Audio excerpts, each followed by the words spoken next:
Brynjar. Heldur stórt tapið í Smárunum í kvöld. Hvernig tilfinningin svona beint eftir leik? Við erum bara ekki góðir í þeirra leik. Þeir eru frábærir, þeir eru fá að bara run og gunna og náttúrulega hittu svakalega vel og vörðun okkar var ekki upp á marga fiska og það var bara hræðilegt. Það var svolítið svona, þú veist, sóknarða að þú veist, já, varnarlega voru ekki góðir en þetta var svona þið eigið stigametið í vetur og Blikar voru að taka það af ykkur núna en þið settu það í leik á móti þeim hérna. Já. Þetta eru svolítið svona lið sem að vilja gera þetta, hlaupa og skjóta.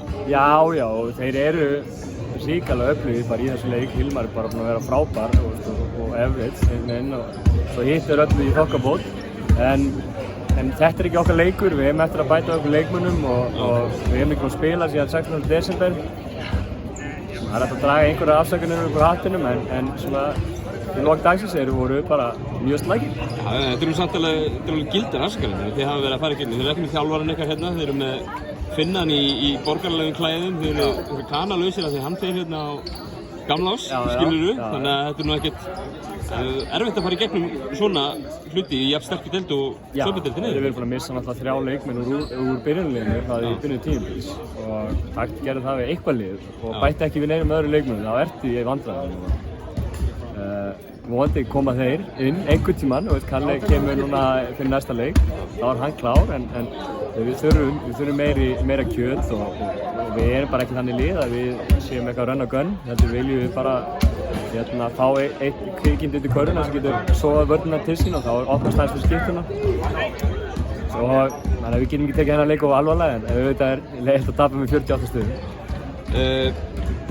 KR að svoast, þau eru í 9.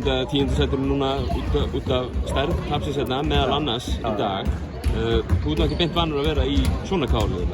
Nei, þetta í rauninni voru það bara 30 plus og svo úlingaflokkur. Við vorum ansi ungli í dag, mikill lærdómur fyrir þá að fá svona alvöru hlutverk í leik og við fengum skell og ég vona svo innilega að þeir læra að því að þetta er meistaraflokkur en ekki drengjaflokkur. Hvernig finnst þér að vera, þú veist, ég meina, mikill sigurvegari, hvernig finnst þér að vera komin í þetta KR-lið? Það er erfitt, það er mjög erfitt og maður er náttúrulega vanur í að vera með leikmönnum sem eru mikla reynslu bara frá því ég byrjaði í meistaraflokki og nú allt í einu kom þetta gat, þú veist að það kom þetta gat þegar Martin, Þórir, Martin Hermanns, Kristó, það eru 4 leikmenn þarna sem eiga að vera í præmunu 27-8 ára núna í KR með hvernig það hefur verið.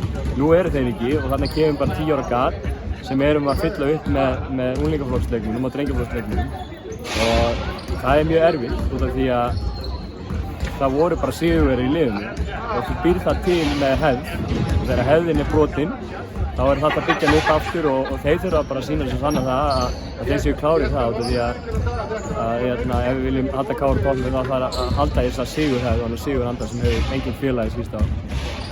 Bestu þakkir.